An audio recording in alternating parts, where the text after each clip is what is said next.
Donc vous sentez un manque, le fait de ne pas parler la langue. Oui, dans le fond, ça me touche.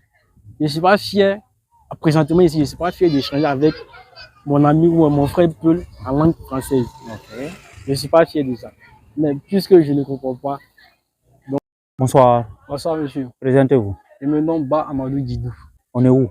Nous sommes à Lako, précisément, un village situé à quelques kilomètres de Ndoué, entre la frontière Ghana et Côte d'Ivoire. Je suis élève en classe de terminale A. Qu'est-ce que vous comptez faire après le bac? Après le bac, j'ai des rêves à moi, tels que être un entrepreneur pour pouvoir aider la famille dans ces situations. Okay. Et aider aussi les uns et les autres, pouvoir monter de là-haut. Ok. Au-delà de ça, est-ce qu'il y a des domaines sur lesquels vous excellez, peut-être le football qui vous passionne?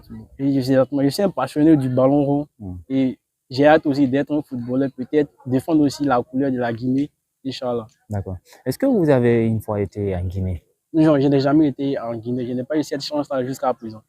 Mais vous parlez Pulaar ou pas? Bon, Pulaar, je comprends, mais je ne comprends pas. Il m'explique un peu. Okay. Je comprends parce que lorsqu'on me dit, j'entends. Mais le retour est difficile pour moi. Ok. Donc, vous comprenez quand on vous parle, mais c'est interagir. Interagir qui est le problème. Ok, on va essayer. Ok. On s'essaye. Vous êtes partant? Si je vous demandais, je vais vous parler en pulaar et puis vous me définissez ça en français. Ok, après de souci. D'accord. Arniame. Viens manger. Viens manger. Mihari. Je suis rassasié. Je suis rassasié. Yauka école. Ça veut dire quoi? Va à l'école. Va à l'école. Miyata Hande. Je ne vais pas aujourd'hui. Je ne vais pas aujourd'hui.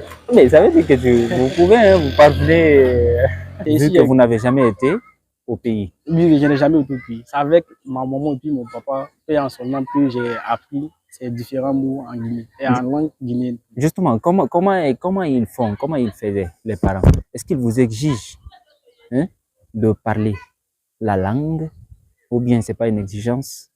C'est juste en fonction de la situation. Si, les parents nous exigent, les parents nous poussaient et jusqu'à présent, maman, elle nous pousse à parler la langue guinéenne en d'autres termes.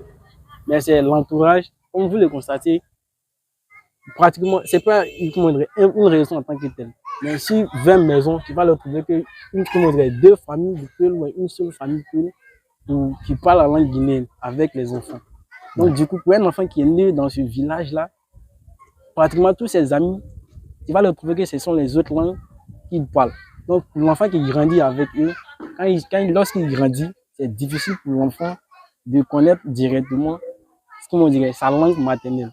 Tandis jusqu'à ce qu'il arrive à la maison, maman lui dit parle la langue, parle ta langue, puis ça.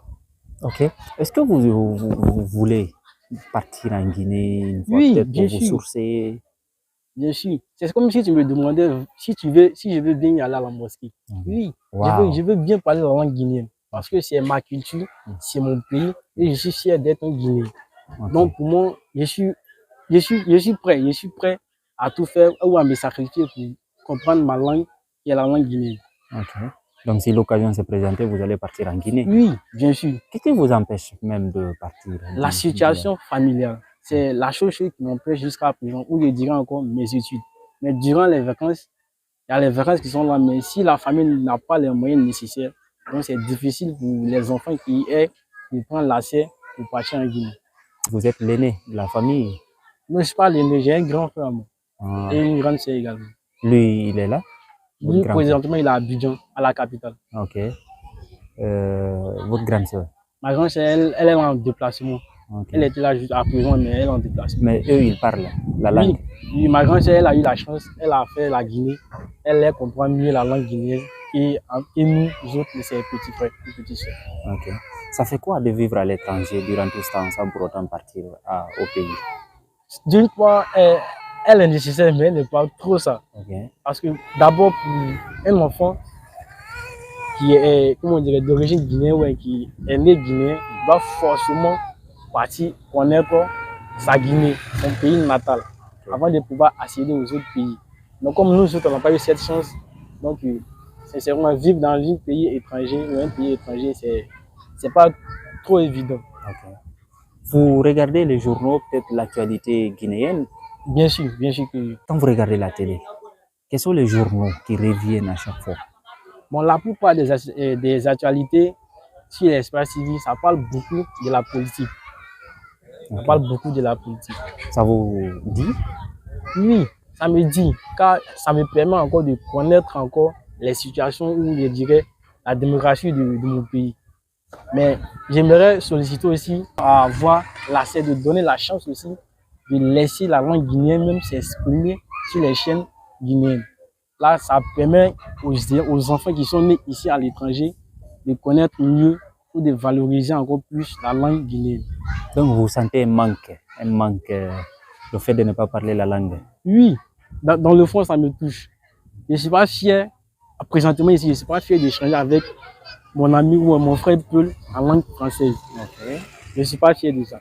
Mais puisque je ne comprends pas, donc je suis obligé d'échanger avec un frère Peul, mais sincèrement, ça me rend pas fier, ça me rend pas fier. D'accord. Quel est le message que vous avez à lancer à l'endroit de ceux qui vous écoutent, les personnes de votre catégorie qui ne parlent pas mais qui veulent vraiment apprendre la langue? Ok. Déjà, j'invite toutes les sœurs et frères guinéens nés à l'étranger qui se disent qu'ils ne peuvent pas parler la langue guinéenne. Mes frères et sœurs, détrompez-vous. Je vous pousse à bout. Vous aussi, essayez de parler la langue guinéenne. Car c'est notre culture. Il faut valoriser sa langue, il faut valoriser son pays avant de pouvoir valoriser les autres langues ou les autres pays. Donc, mes chers frères et sœurs, allons à fond, allons pousser à connaître le savoir de la Guinée. Merci beaucoup. Allez, bon.